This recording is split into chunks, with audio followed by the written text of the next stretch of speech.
Hello et bienvenue sur Éclaire ton bise, le podcast qui va t'aider à mettre ton bise en lumière. Je suis Vanessa, maman de jumelles, salariée à temps partiel et mentor business, et j'accompagne les entrepreneurs en manque de temps à jongler entre leur vie pro et perso sans négliger aucun des deux. Si tu sens aujourd'hui que tu es freiné ou que tu stagnes dans le développement de ton business sans comprendre l'origine du problème, arrête-toi, tu es au bon endroit. Hello et bienvenue sur Éclaire ton bise. On se retrouve pour l'avant-dernier épisode de l'année. Je suis super contente de tout ce qui s'est passé ces derniers mois sur le podcast. Arriver à la fin de l'année comme ça, me dire qu'il reste que 2 épisodes avant la fin de l'année, ça me fait bizarre. Mais bref, on n'est pas là pour tergiverser sur le temps qui passe trop vite, n'est-ce pas? Aujourd'hui, j'avais très envie de vous parler des différentes croyances qui ont freiné mon développement et potentiellement des croyances que vous avez aussi et qui vous bloquent aussi. Il y en a plusieurs, je vais en partager 3, mais disons que ce sont les 3 principales. Il y en a d'autres, mais je pourrais les partager dans un autre épisode. J'ai envie de rester sur mon format moins de 10 minutes pour cet épisode, donc on va essayer de se concentrer un petit peu. La première croyance que j'ai eue et qui m'a bloquée pendant très longtemps, pendant presque un an, c'est que je dois forcément tout faire toute seule puisque je suis solopreneur. Alors celle-là, elle est difficile parce que voilà, on est solopreneur, on est entrepreneur, on sait qu'on doit tout gérer, oui, mais on n'est pas obligé de tout gérer tout seul. Et quand je parle de gérer tout seul, je parle pas forcément de être obligé de déléguer ou de passer par la case délégation. Je parle surtout du fait que c'est important d'avoir un petit réseau, d'avoir des gens sur qui on peut compter, qui comprennent ce qu'on vit et avec lesquels on peut juste relâcher un peu la pression, trouver un peu des nouvelles idées. J'ai mis quasiment un an à monter mon groupe de Business Friends, mais j'ai vraiment aucun regret parce que ça fait un bien fou, on se retrouve tous les 15 jours. Alors au départ c'était pas vraiment un mastermind, je l'ai appelé comme ça, mais c'était plus un groupe d'échange où on se retrouvait entre femmes, entre entrepreneurs, entre mampreneurs souvent, et où on pouvait vraiment échanger, se comprendre. On avait les mêmes difficultés, on avait vraiment les mêmes problématiques, les mêmes besoins, les mêmes envies. Et donc du coup, les idées des unes, ce que fait une telle et ce que fait l'autre, voilà, c'est vraiment des moments d'échange qui sont hyper importants. Et je trouve que c'est des choses qui sont vraiment trop mises de côté quand on est entrepreneur. On se dit, de toute façon, personne ne comprend ce que je fais. Personne ne va être à même de m'aider, alors que en fait, si. Et j'ai conscience que c'est pas évident de trouver ce petit groupe de personnes et d'aller vers les gens en disant, je suis entrepreneur aussi, est-ce que tu veux pas que... Moi, la plupart, je les ai trouvés grâce à des comités d'entrepreneurs, donc en suivant des grosses formations. Ou alors, c'est des contacts que j'ai eus parce que, à force de les croiser dans des communautés écrites, des WhatsApp ou des Slack, on a échangé beaucoup, on s'est donné des conseils, on s'est suivi sur Instagram. Et au bout d'un moment, j'ai juste proposé, tiens, j'ai un groupe d'entrepreneurs, est-ce que tu veux pas nous rejoindre? Voilà. Donc ça s'est un peu passé comme ça. Ça n'a pas été beaucoup plus compliqué. J'ai bien conscience que ce soit pas évident puisque je suis moi-même introvertie. Je me définis comme quelqu'un de timide. Je déteste passer du temps au téléphone. Je déteste prendre la parole. Le jour où je dois appeler quelqu'un, c'est un calvaire de me motiver à décrocher le téléphone et à faire le numéro. Donc voilà, je suis à peu près sûre que dans mon audience, il y a plein de gens qui sont comme moi. Mais voilà, je voulais vraiment que vous gardiez en tête, que vous preniez conscience du fait que vous n'êtes pas obligé d'être toute seule et que surtout si vous vous sentez seule, c'est pas définitif, ça peut changer. Ça peut changer. Il y a forcément des gens avec lesquels vous avez déjà communiqué, qui font à peu près la même chose que vous. Alors oui, peut-être que ce sont des concurrents, entre guillemets, mais peut-être aussi que ça pourrait être des collaboratrices. Peut-être que ça pourrait être des personnes avec lesquelles vous pourriez travailler ensemble. Typiquement, dans mon groupe d'entrepreneurs, il y a 2 personnes sur lesquelles on a la même cible. On fait pas forcément la même chose, mais on a vraiment des cibles similaires et quand on s'adresse à nos clientes, souvent nos offres, elles font un peu écho, redondance, et ça ne nous empêche pas de travailler ensemble et de trouver des moyens d'aider nos cibles en commun. Donc voilà, en organisant des concours, en organisant des petits lives, en préparant des offres collaboratrices, pourquoi pas. Voilà, il y a vraiment plein de formules et de solutions et c'est la première fausse croyance que je voulais aborder avec vous parce qu'elle reste très importante à mes yeux et ça a beaucoup participé à mon année 2022 puisque j'ai créé ce petit groupe fin 2021. J'en ai rajouté quelques-unes courant 2022, mais le groupe a été créé fin 2021. Pour moi, ça reste vraiment une croyance qui m'a bloquée pendant presque un an parce que je pensais que je pouvais pas avoir mon propre petit réseau à moi et que j'étais forcée d'avoir le réseau des autres. Voilà, donc ne vous dites pas cela. Et bien entendu, vous pouvez aussi passer par la case de déléguer. Ça aussi, je le fais depuis après la même période. J'ai commencé par une assistante virtuelle. Aujourd'hui, j'ai plus une business manager qui m'aide aussi pour le côté stratégique de mon entreprise. Parce que oui, j'ai une méthode très forte en stratégie. On fait jamais aussi bien les choses pour les autres que pour soi-même.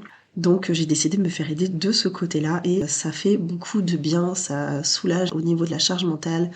J'ai beaucoup plus l'impression de faire les bonnes décisions et j'ai toujours des retours sur tout ce que je fais de quelqu'un qui va pas hésiter à me dire non là tu vas trop loin, ou peut-être qu'il faudrait pousser un peu plus, ou clairement Vanessa ce que t'as fait là c'est pas un freebie, c'est un truc payant. Voilà pour les derniers petits exemples des petites remarques que j'ai pu avoir. La deuxième croyance limitante que j'ai eue et que j'ai gardée, que je l'ai pas forcément gardée très longtemps, mais elle m'a quand même bloquée, parce que même quand on en prend conscience, c'est pas facile de passer au-delà, c'est le fait qu'on ne peut pas travailler peu et bien gagner sa vie. Dans la vie, on se dit souvent, non mais lui, il gagne bien sa vie aujourd'hui, mais c'est forcément parce qu'il a beaucoup travaillé. Alors oui, c'est vrai, il y a beaucoup de travail, mais on n'est pas obligé de beaucoup travailler tout le temps. On peut beaucoup travailler en amont et beaucoup moins après. Et ça, c'est quelque chose que j'ai eu beaucoup de mal à prendre conscience parce qu'aujourd'hui, aujourd'hui, mon entreprise tourne bien, mais je travaille énormément puisque je travaille peut-être que 10 heures par semaine sur Douce Alternative, ou 10 ou 12, quelque chose comme ça. Mais, à côté de ça, je suis aussi salariée 32 heures par semaine. Ça me fait des grosses semaines en général à 45 heures par semaine, sans compter les temps de trajet, etc. Donc, me dire que demain, je vais devoir lâcher mon CDI, et donc il va falloir que forcément je travaille 45 heures par semaine pour arriver à compenser et à gagner autant que ce que je gagne aujourd'hui, puisque je gagne très bien ma vie en tant que salariée. Sauf que non. Non, clairement, ce que j'ai mis en place aujourd'hui, j'ai pas forcément envie de vous faire un bilan chiffré, mais voilà, pour vous donner une idée de l'ordre des choses, j'ai réalisé 30 000 euros de chiffre d'affaires cette année avec Douce Alternative. Ça représente 2 500 euros de chiffre d'affaires par mois en moyenne, ce qui est très honorable quand on travaille entre 10 et 12 heures par semaine. Mais rien ne m'empêche demain de continuer à travailler 10 à 12 heures par semaine et juste de maximiser mon chiffre d'affaires en étant plus stratégique et en automatisant plus de choses dans mon activité, etc. Ça va nécessiter forcément du temps d'organisation en amont, mais d'ailleurs, j'aurais pas forcément de besoin de travailler 45 heures comme je le fais maintenant. Voilà. C'est vraiment la raison pour laquelle j'ai rajouté dans la boussole, donc la boussole c'est le workbook interactif que j'ai sorti il y a quelques semaines. C'est vraiment la raison pour laquelle j'ai rajouté une partie travail de la rentabilité, donc ça c'est un des 2 exercices qui sont disponibles en bonus une fois que vous avez fini les 3 premiers. Donc si vous l'avez pas encore vu, c'est normal, il faut finir les 3 premiers exercices pour accéder à celui de la rentabilité. Mais voilà, c'est vraiment la raison pour laquelle je voulais rajouter cette idée de comment être rentable et comment est-ce qu'il faut organiser son temps pour que les heures facturables nous permettent d'atteindre nos objectifs. Donc, c'était ma deuxième croyance limitante qui m'a coincé une bonne partie de l'année 2022 et probablement aussi qui m'a bloqué un peu à me dire mais ça y est, vraiment, il faut que je passe le pas, il faut que je quitte le salariat, il faut vraiment que je passe à temps plein et je pourrais travailler moins et gagner aussi bien, voire mieux ma vie. Voilà, ça fait partie des choses que j'ai dû beaucoup travailler cette année. Et la dernière croyance que j'ai eue quand je me suis lancée et qui m'a coincée jusqu'en octobre 2021, puisque c'est à ce moment-là que je me suis fait accompagner et que j'ai débloqué cette partie-là de mes croyances, c'est le fait que probablement que certains exercices, même si on en parle beaucoup, je peux passer outre, ça doit pas être si important. Et si je les bâcle un peu, si je vais un peu vite dessus, ça doit pas être très grave. Oui, mais non, si tout le monde en parle, si tout le monde vous dit que ce sont des bases à travailler, c'est pas pour rien.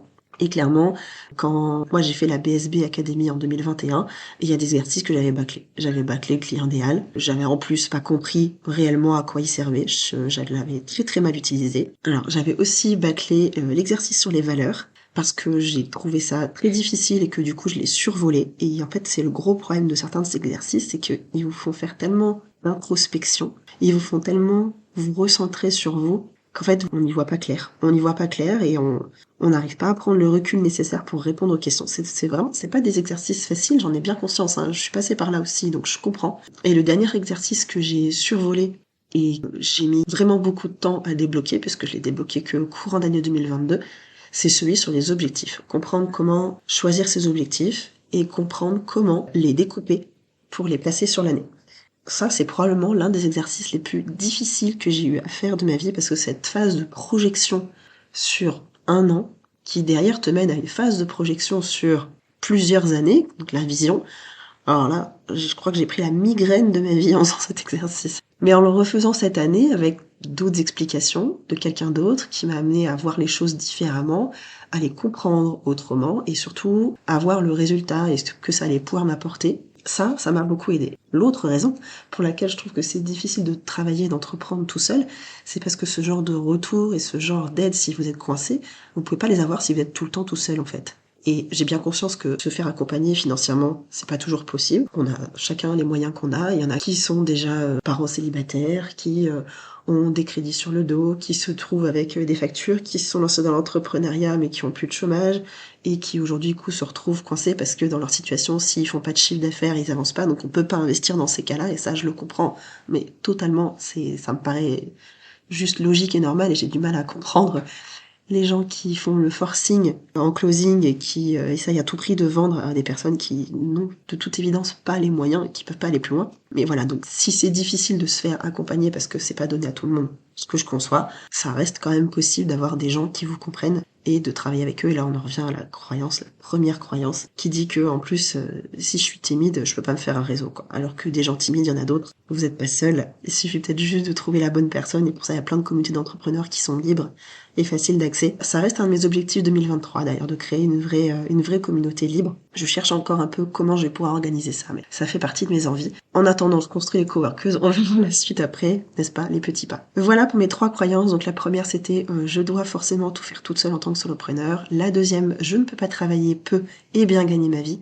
Et la troisième, je peux bien passer outre certains exercices, ça doit quand même pas être si important. Si, j'insiste une dernière fois. Voilà, c'est tout pour cet épisode. J'espère qu'il vous a plu. Si tu t'es reconnu dans certaines de ces croyances et que tu as envie de me le partager ou qu'on en discute, m'envoyer un petit MP, etc., ben n'hésite pas.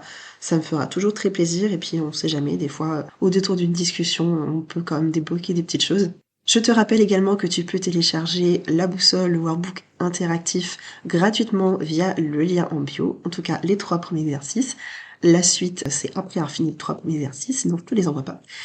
Et je te souhaite une belle fin de journée et on se retrouve la semaine prochaine pour le prochain épisode. Bye!